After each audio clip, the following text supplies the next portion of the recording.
Hello प्यारे बच्चों। आज हम पढ़ेंगे आपके सामने क्लास टेंथ का मैथ। और क्लास टेंथ का मैथ हम एक चैप्टर्स लाइन बाय लाइन पढ़ेंगे। हम लोग चैप्टर नंबर 1 2 3 4 और ऐसे ही पढ़ते पढ़ते हम लोग आगे पढ़ेंगे। सबसे पहले क्लास टेंथ पढ़ने स्टार्ट करने से पहले हम पहले कुछ बेसिक चीज जानेंगे जो हमें चैप्टर नंबर फर्स्ट में काम आएंगे।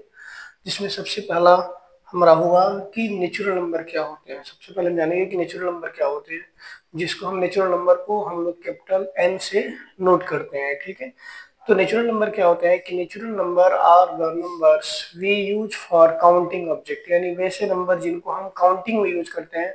जैसे अगर हम लोग काउंटिंग करते हैं उसमें यूज किया जाता है, जिसको स्टार्टिंग में 1 से स्टार्ट होते हैं और ये नंबर जो है इनफाइनाइट तक जाते हैं। ठीक है, जैसे 1 2 3 4 5 6 डॉट डॉट डॉट, ये सभी नंबर क्या कहलाएंगे, इसको नेचुरल नंबर बोलते हैं। ठीक है, जो नंबर हम लोग काउंटिंग के लिए यूज करते हैं 1 2 3 4, वो क्या कहलाते हैं, हमारे नेचुरल नंबर कहलाते हैं। ठीक है, उसके बाद नेक्स्ट हम जानेंगे होल नंबर, जिसको हम लोग डब्ल्यू से डिनोट करते हैं।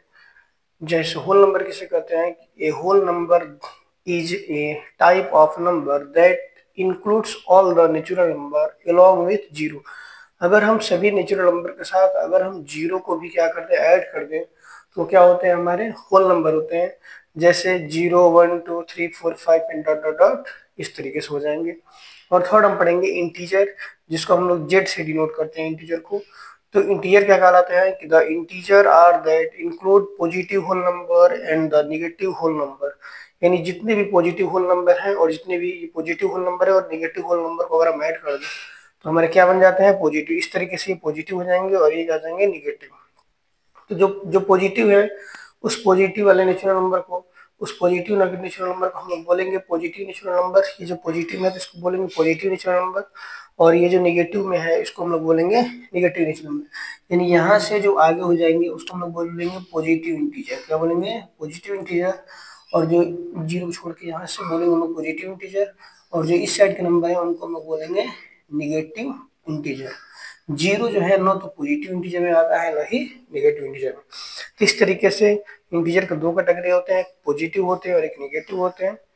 इस तरीके से लेफ्ट और साइड में हो जाते हैं। नेक्स्ट है हमारा रेशनल नंबर, जिसको हम लोग कैपिटल आर से डिनोट करते हैं। रेशनल नंबर क्या होते हैं, a number that can be expressed as a fraction of two integer. यदि हम दो इंटीजर को अगर हम फ्रैक्शन में लिखें तो where the denominator is not the zero, जहाँ पे डिनोमिनेटर क्या होना चाहिए, जीरो नहीं होना चाहिए। या इसको हम कह सकते हैं कि ऐसे नंबर जो पी बाई क्यू के रूप में हो जहाँ q does not equal to zero, तो उससे हम लोग क्या बोलेंगे, रेशनल नंबर।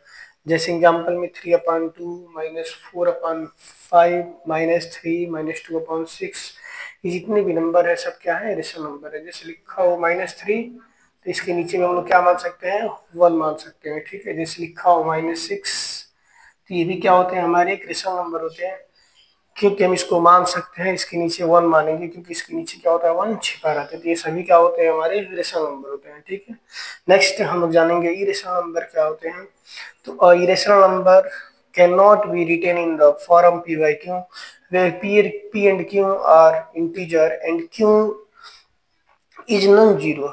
ऐसे नंबर जिनको हम p बाई क्यू के रूप में नहीं लिख सकते, नहीं राइट कर सकते हैं, जहाँ पे q कभी जीरो नहीं होनी चाहिए, उसे हम क्या बोलेंगे, इरेशनल नंबर बोलते हैं। जैसे पाई है, जैसे क्या है √3, जैसे √5 है, ये सभी नंबर हमारे क्या कहलाते हैं, इरेशनल नंबर कहलाते हैं।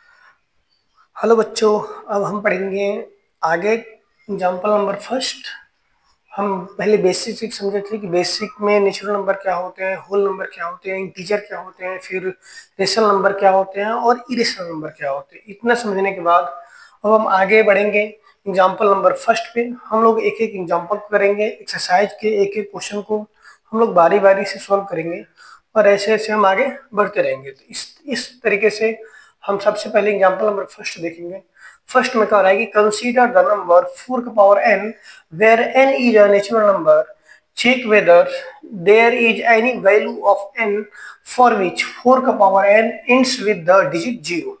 ये हमें एग्जाम्पल में फर्स्ट में कर रहा है कि एक नंबर है 4 का पावर n। जैसे अगर हम एग्जाम्पल में समझे तो कह रहा है एक नंबर है 4 का पावर n, कह रहा है यहाँ पे हमें जो n है वो क्या है, एक नेचुरल नंबर है। नेचुरल नंबर क्या होते हैं, वे नंबर जो 1 से स्टार्ट होते हैं, 1 2 3 4 5 6, या हम कह सकते हैं कि काउंटिंग नंबर जो होते हैं वो क्या कहलाते हैं, हमारे नेचुरल नंबर। तो यहाँ पे n क्या है, एक प्रकार का नेचुरल नंबर है। तो अगर हम यहाँ पे 4 का पावर नेचुरल नंबर, अगर n की मतलब होता है नेचुरल नंबर, मतलब 1 हो सकता है, 2 हो सकता है, 3 हो सकता है, 4 हो सकता है, 5 हो सकता है, 6 हो सकता है, एंड दैट्स वन। इस तरीके से n की वैल्यू हो सकती है, कोई भी एक नेचुरल नंबर n की वैल्यू हो सकती है। अब हम यहाँ पे पुट करते हैं 4 का पावर n की जगह पे, सबसे पहले हम क्या पुट करते हैं, 1 पुट करते हैं, तो 4 1 जा 4, ठीक। अगर हम n की जगह पे 2 रखें तो क्या होगा, 4 का पावर 2, यानी 4 का पावर 2 छोड़ कितना होगा, 16। इसी तरीके से अगर हम 4 का पावर 3 रखें कितना होगा, 64। ऐसे ही अगर हम 4 का पावर 4 रखें तो क्या होगा, 200, कितना, 256, कितना होगा, 256। इस तरीके से अगर हम इसको n की वैल्यू रखते जाएं तो क्या कभी जो 4 का पावर n होगा, क्या वो इंड होगा किस पे, जीरो पे। यानी क्या होगा कि उसके यूनिट प्लेस पे क्या कभी जीरो आ सकता है, हमें ये देखना है, ठीक है। हम 4 की वैल्यू ऐसे पुट करके देख सकते हैं, पहले 1 रखें, फिर 2, फिर 3, फिर 4, ऐसे हम रखते चले जाए, तो क्या कभी ऐसा एक n की वैल्यू होगी, क्या एक ऐसा कोई नेचुरल नंबर होगा जहां पे n की वैल्यू रखने पे उसके यूनिट प्लेस पे क्या हो जाए, जीरो हो जाए, ठीक है। तो इस तरीके से हमें क्या करना है, इसको सॉल्व करना है। अब यहाँ पे जीरो हो तो कौन सा प्लेस होना चाहिए, तो जो होता है आगे का जो हमारा यूनिट प्लेस होता है वो क्या होना चाहिए, जीरो होना चाहिए, इस तरीके से, ठीक है। तो हम इसको समझेंगे आगे। देखा जाए तो 4 के अगर हम 1 रखे हैं तो इसकी यूनिट प्लेस पे क्या आया, 4 आया, फिर आगे हम रखे हैं 6 आया, फिर 4 आया, फिर 6 आया। इसका मतलब कि पहले 4 आ रहा है, फिर 6 आ रहा है, फिर 4 आ रहा है, फिर 6 हो रहा है, फिर रखें, फिर 4 आएगा, फिर 6 आएगा, फिर 4 आएगा, 6 आएगा। तो इसका मतलब ये है कि अगर हम n की वैल्यू कुछ भी रखें तो या तो 4 आएगा या तो फिर वो 6 आएगा। इसी तरीके से ये सुवन चलता रहेगा। तो क्या हमें ये बताना है कि क्या कभी हो सकता है, तो देखा जाए तो अगर यूनिट प्लेस पे जीरो अगर लाना हो, अगर हम यूनिट प्लेस पे जीरो लाएं तो यूनिट प्लेस पे जीरो लाने के लिए उस नंबर का जो फैक्टर होता है उसमें 2 एंड 5 होना चाहिए, क्या होना चाहिए, 2 एंड 5 होना चाहिए, ठीक है। 2 एंड क्या होना चाहिए, 5 होना चाहिए। अगर वो 2 और 5 है तो हम कह सकते हैं कि हाँ उसके नंबर पे जीरो हो सकता है, क्योंकि देखिए जैसे अगर कोई नंबर है, हमारा 10 है, अगर हम 10 का फैक्टर करें तो 10 का फैक्टर होगा 2 और 5, यही होगा ना। यानी जिस नंबर में 2 और 5 अगर आ जाएगा तो हम कह सकते हैं कि जो उसका जो यूनिट प्लेस है वो क्या होगा, जीरो पे इंड हो जाएगा, ठीक है। तो सबसे पहले इसको हम देखते हैं 4 का पावर n को, हम क्या करें 4 का पावर n को, ठीक है, इसको हम सोल्व करते हैं। तो जो 4 का पावर n है, अगर हम इसको फैक्टर करें तो 4 का पावर n को हम क्या लिख सकते हैं, इसको हम लिख सकते हैं 2 इंटू 2 का पावर n। क्या इस 2 इंटू 2 का पावर 2 का पावर n में क्या 5 आया, इसमें देखिए तो क्या 5 आया, और अभी हमने बताया कि जीरो तभी होंगे, उसमें 2 और 5 होंगे तभी क्या होंगे, तभी जीरो होगा, बाकी किसी केस में जीरो नहीं होगा। तो क्या इसमें कभी क्या हुआ, क्या इसमें जीरो आया, नहीं आया। तो इसलिए जो नहीं आया तो हम रखेंगे, इसको लिखेंगे इफ द नंबर 4 का power n end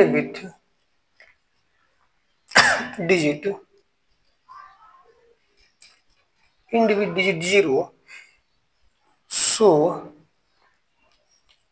it must have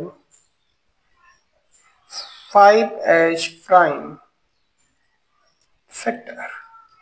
हमने ये लिखा कि यदि 4 का पावर n अगर वो जीरो पे इंड होगा तो ये जरूरी है, मस्ट है, एकदम जरूरी है, कंपलसरी है कि उसका जो प्राइम फैक्टर होगा उसमें 5 होना चाहिए। क्योंकि जीरो तभी हो सकता है कि जब उसमें 5 रहे और फिर 2 रहे, तभी जीरो हो सकते हैं, और किसी कंडीशन में जीरो नहीं हो सकते। तो इससे हम लिखेंगे प्राइम फैक्टर ऑफ 4 का पावर n, क्या लिख सकते हैं, अभी हमने बताया 4 का पावर n हम कैसे लिख सकते हैं, 2 इंटू 2 का पावर n। क्या इसमें 5 आया, नहीं आया, तो लिख सकते हैं so here 5 is not a factor of 4 का पावर n, so 4 का power n never and with digit 0। ठीक है, इसका मतलब ये होगा कि जो 4 का पावर n होगा वो कभी भी 0 पे समाप्त नहीं होगा। ठीक है, इसको हम एक बार और समझते हैं। क्वेश्चन क्या रहा था कि क्या 4 का पावर n जो होगा क्या कभी 0 पे समाप्त होगा, जहां पे n क्या होगा, एक नेचुरल नंबर होगा। अभी हमने बताया कि अगर 4 का पावर n है तो हम सबसे पहले n की वैल्यू नेचुरल नंबर रखेंगे, 1 2 3 4 5 6 ऐसे रखेंगे। हम पुट करेंगे 4 का पावर 1 तो 4 आएगा, 2 रखेंगे तो 16 आएगा, 3 रखेंगे तो 64, 4 रखेंगे तो 256। यानी इसका मतलब ये है कि यहाँ पे जो यूनिट प्लेस है, एक बार 4 आ रहा है, फिर 6 आ रहा है, फिर 4 आ रहा है, फिर 6 आ रहा है, फिर 4 6 ऐसे बढ़ता जाएगा एंड सो ऑन। और 0 होने के लिए कंडीशन है कि उसमें जो उसका फैक्टर बनेगा उसमें 5 होना जरूरी है और 2 होना जरूरी है, क्योंकि जब तक 2 और 5 नहीं होगा तब तक जो होगा 0 नहीं आएगा। तो हमने यहाँ पे समझाया एग्जाम्पल से कि जो 4 का पावर है इसका फैक्टर क्या कर सकते हैं, इसको लिख सकते हैं 2 इंटू 2 का पावर ऐसे लिख सकते हैं। इसमें 5 तो है नहीं, अगर 5 नहीं है तो फिक्स है कि इसके यूनिट प्लेस पे 0 नहीं आएगा। तो वही मैंने लिखा कि द नंबर 4 का पावर n इंड विद 0, यदि 4 का पावर n अगर 0 पे समाप्त हो रहा है so it must have 5 as prime factor. तो उसके प्राइम फैक्टर में 5 होना एकदम जरूरी है, मस्ट है। प्राइम फैक्टर ऑफ, इसलिए 4 का पावर n क्या हो सकता है, 2 इंटू 2 का power n। So means 5 is not a factor of 4 का पावर n। देखिए इसमें 5 नहीं दिखाई दे रहा है, नहीं दिखाई दे रहा है, बस 2 इंटू 2 दिखाई दे रहा है। तो इसमें 5 क्या है, प्राइम फैक्टर में नहीं है, इसलिए 4 का पावर n जो होगा कभी 0 पे समाप्त नहीं होगा। ठीक है, इस तरीके से हम एग्जाम्पल नंबर फर्स्ट एक बार आप समझ गए। एग्जाम्पल नंबर 2, एग्जाम्पल नंबर 2 क्या कर रहा है, कह रहा है कि find the LCM and HCF of 6 and 20 by prime factorization method. हमें इसका एलसीएम और एचसीएफ निकालना है, किसका निकालना है, तो 6 का और 20 का। और किस नियम से निकालना है, तो प्राइम फैक्टराइजेशन मेथड से निकालना है। ठीक है, हमें किसका निकालना है, 6 का निकालना है और किसका, 20 का। ठीक है, तो सबसे पहले हम 6 का साइड में एलसीएम ले सकते हैं, देख सकते हैं क्या क्या इसका एलसीएम हो सकते हैं, 2 3 6 और 3 1 जा 3, यानी हम 6 को लिख सकते हैं 2 इंटू 3। इसी तरीके से 20 है, 20 को हम एलसीएम निकालेंगे, 2 10 जा 20, 2 5 जा 10 और 5 1 जा 5। तो हम 20 को क्या लिख सकते हैं, 2 इंटू 5, ये हो गया। तो हम क्या करते हैं, इसमें एचसीएफ और एलसीएम निकालते हैं। जब हम एचसीएफ निकालेंगे तो एचसीएफ में क्या होता है कि जो दोनों में नंबर कॉमन मिलेगा हम उसी को एचसीएफ लेते हैं। ठीक है, तो सबसे पहले हम निकालेंगे किसका, एचसीएफ ऑफ 6 and 20 का। अगर हम निकालेंगे तो इन दोनों में क्या कॉमन मिल रहा है, इसको काम पर इसको कम कवर कर लेते हैं। इन दोनों में क्या मिल रहा है, 2 मिल रहा है। ठीक, और इसमें कुछ मिल नहीं रहा है, ऊपर 3 है तो नीचे 3 नहीं है, नीचे 5 है तो ऊपर 5 नहीं है, तो इसलिए हमारा एचसीएफ क्या हो जाएगा, 2। एक आंसर यहाँ पे हो गया। फिर हमें क्या निकालना है, एलसीएम निकालना है, किसका, 6 और 20 का। तो इसमें क्या करते हैं, एलसीएम में जो दोनों में कॉमन मिलता है उसको एक बार लिखते हैं और जो नहीं मिलता है उसको भी हम लिखते हैं। जैसे इसमें देखा है तो इसमें 2 है, और देखें इसमें 2 कहीं है तो यहाँ पे 2 है एक और, फिर एक 3 है, फिर एक क्या है, 5 है। इसका मल्टीप्लाई करें कितना होगा, 5 2 जा 10, 3 2 जा 6, हो जाएगा हमारा कितना, 60। ये हमारा हो जाएगा आंसर। ठीक है, इस तरीके से हम प्राइम फैक्टराइजेशन मेथड से हम निकाल सकते हैं। ठीक है, इसको हम ऐसे भी समझ सकते हैं कि एचसीएफ में क्या होता है कि किस जो नंबर सबसे कम टाइम्स लिखा गया हो, जैसे हम यहाँ पे इसको इस तरीके से कर सकते हैं, ये लिख सकते हैं 2 का पावर 1 इंटू 3 का पावर 1। ठीक है, इसको हम लिख सकते हैं 2 का पावर 2, क्योंकि 2 कितनी बार है, 2 बार है, और 5 कितनी बार है, 1 बार है। तो एचसीएफ में जब निकालते हैं तो जो सबसे कम बार लिखा होता है, जो सबसे कम पावर होता है उसको नोट करते हैं, जो दोनों में मिलना चाहिए सबसे कम बार हो। जैसे इसमें 2 1 टाइम्स है, इसमें 2 2 टाइम्स है, तो सबसे कम कितनी टाइम्स है, 1 टाइम्स है, तो हो जाएगा 2 का पावर 1 यानी 2। और जब हम एलसीएम निकालते हैं तो एलसीएम में क्या करते हैं कि जो सबसे ज्यादा बार, जैसे यहाँ पे 2 1 टाइम्स है, यहाँ पे 2 कितने टाइम्स है, 2 टाइम्स है, तो हम क्या करेंगे, 2 को 2 टाइम्स लिख देंगे। यहाँ पे 3 कितने टाइम्स है, 1 टाइम्स है, और 5 कितने टाइम्स है, 1 टाइम्स है, तो इसको हम मल्टीप्लाई करेंगे तो आ जाएगा हमारा 60। तो इस तरीके से भी हम कर सकते हैं, इस तरीके से भी कर सकते हैं और इस तरीके से भी कर सकते हैं। ठीक है, जो भी आपको आसान लगे उस तरीके से हम कर सकते हैं। हम चलेंगे एग्जांपल नंबर 3 पे। एग्जांपल नंबर 3 का रहा है कि find HCF of 96 and 404 by the prime factorization method, hence find their LCM. हमें 96 का और 404 का क्या निकालना है, एचसीएफ निकालना है, और उसके बाद हम उसका एलसीएम भी फाइंड करना है। ठीक है, और किस मेथड से निकालना है, तो प्राइम फैक्टराइजेशन मेथड। तो अभी हमने बताया कि जब भी प्राइम फैक्टराइजेशन मेथड से निकालना हो तो सबसे पहले हम क्या करते हैं कि उन दोनों का एलसीएम लेते हैं। तो सबसे पहले हम क्या करेंगे, 96 का एलसीएम लेंगे, 96 किसके 12 में आएगा, 2 में आएगा, 2 4 जा 8, 2 8 जा 16। फिर ये किससे कटेगा, 2 से कटेगा, 2 2 जा 4, 2 4 जा 8। फिर किससे कटेगा, 2 से, 2 1 जा 2, 2 2 जा 4। फिर 2 से काटेंगे, 2 6 जा 12। फिर 2 3 जा 6, फिर 3 1 जा 3। तो इस तरीके से हम 96 को लिख सकते हैं 2 into 2 into 2 into 2 into 2 into 3। उसके बाद आया हमारा 404। हम निकालेंगे 404 का एलसीएम। किससे कटेगा, 2 से, 2 2 या 4 0, फिर 2 2 या 4। फिर किससे कटेंगे, 2 से, 2 1 या 2 0, फिर 2 1 या 2। अभी किससे कटेगा, 101। 101 जो है 101 के ही टेबल से कटेगा। 101 किससे कटेगा, 101 के टेबल से। तो इसको हम लिख सकते हैं 2 इंटू 2 इंटू 101। ठीक है। और हमें इसका क्या निकालना है, और हमें इसका निकालना है HCF। क्या निकालना है इसका, हम HCF निकालना है। तो निकालेंगे HCF 96 404 इक्वल टू क्या होगा। अभी हमने बताया कि HCF में क्या होते हैं कि जो दोनों में कॉमन मिले। जैसे देखा जाए तो इसमें दोनों में एक 2 कॉमन मिल रहा है, फिर एक और 2 कॉमन मिल रहा है। तो ये हमारे कितने हो जाएंगे, 2 इंटू 2 यानी क्या हो जाएगा हमारा 4। तो ये हमारा आ गया आंसर 4। ठीक है। अब हमें इनका एलसीएम डिफाइन करना है। ठीक है। तो इसका एलसीएम हम 2 तरीके से निकाल सकते हैं। अभी एक तो हमने बताया कि इसको हम ऐसे भी कर सकते हैं, एलसीएम 96 और 404 को लिख सकते हैं। 96 में जो दोनों में कॉमन मिले उनको तो लिखते ही लिखते हैं 2 इंटू 2। उसके बाद जो बच जाते हैं उनको भी लिखना है। अब 2 कितने टाइम्स बचे हैं, 1 2 3 टाइम्स बचे हैं। फिर एक टाइम्स 3 बचा है, फिर एक टाइम्स बचा है 101। कितना बचा है, 101। तो अगर हम इसका मल्टीप्लाई करेंगे तो हमारा आएगा 9696। ये हमारा क्या हो जाएगा, आंसर। ऐसे हो जाएगा एलसीएम। ठीक है। एक तरीका तो ये है, हम इसको ऐसे निकाल सकते हैं। या इसका एलसीएम निकालने का एक और तरीका है। एक फार्मूला होता है, first number into second number equal to HCF into LCM. कभी कभी ये पहले भी लिख सकते हैं, इसको इधर भी लिख सकते हैं, इसमें कोई दिक्कत नहीं है। ठीक है। तो फर्स्ट नंबर सेकंड नंबर क्या होंगे, ये जो दोनों नंबर है इसमें कोई भी फर्स्ट मान सकते हैं, किसी को भी हम सेकंड मान सकते हैं। तो फर्स्ट नंबर हम मानते हैं 96 है, सेकंड नंबर कितना है 404 इक्वल टू HCF कितना है, अभी हमने निकाला HCF कितना निकाला 4, और एलसीएम हमें क्या करना है, फाइंड करना है। इसलिए जब एलसीएम निकालेंगे तो 4 का क्या होगा, डिवाइड होगा। इसलिए एलसीएम बराबर 96 इंटू 404 डिवाइड बाई 10 में 4 से काटेंगे तो कितनी बार कटेगा, 101। तो फिर इसका मल्टीप्लाई करेंगे तो हो जाएगा 96। तो इस तरीके से हम इसका क्या कर सकते हैं, एलसीएम निकाल सकते हैं। ठीक है। ये 2 तरीका है एलसीएम निकालने का। सबसे पहले ऐसे HCF निकालेंगे, HCF निकालेंगे फिर हम ऐसे एलसीएम निकाल सकते हैं, या फिर HCF निकाल के फिर हम इस तरीके से भी हम कर सकते हैं। ये फार्मूला है, इसको हम याद रखेंगे। ठीक है।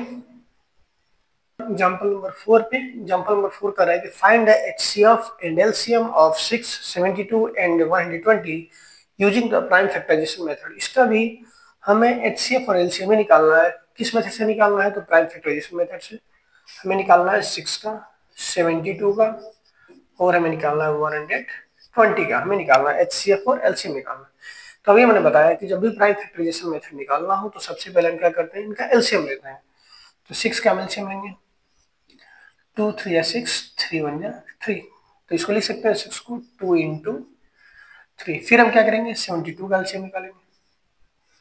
2 से काटेंगे, 2 3 या 6, 2 6 या 12, फिर 2 1 या 6, 2 8 या 16, फिर 2 9 या 18, 3 3 या 9, और 3 1 या 3।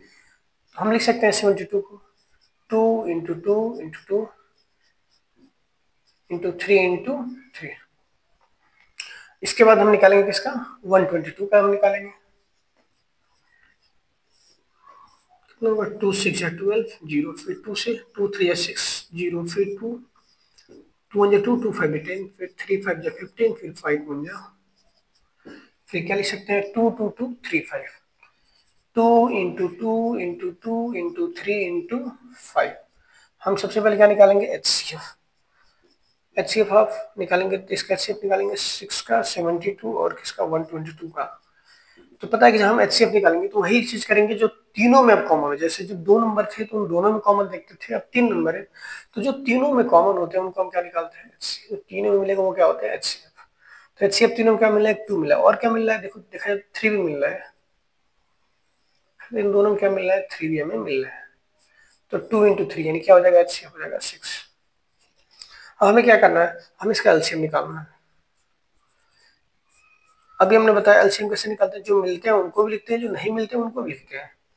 तो एलसीएम देखें तो इसमें 2 एक मिल रहा था, फिर एक 3 मिल रहा था, ठीक है। अब देखते हैं क्या बचा, यहाँ पे 2 2 टाइम्स बचा है, यहाँ पे 2 2 टाइम्स बचा है। तो हम 2 को कितने टाइम्स लिखेंगे, 2 ही टाइम्स लिखेंगे, क्योंकि इसमें भी 2 ही बार है, इसमें 2 ही बार है। फिर 3 तो हमने ये लिख चुका है, एक बार और 3 बचा है, और एक बार क्या बचा है, 5 बचा है। इसका मल्टीप्लाई करेंगे हम, 2 3 6 3 12 12 25 60 और 3 6 6 36 360 कितना हो जाएगा, 360। इसका मल्टीप्लाई करेंगे तो आ जाएगा हमारा 360। तो इस तरीके से हम क्या निकालेंगे, इनका एलसीएम निकालेंगे।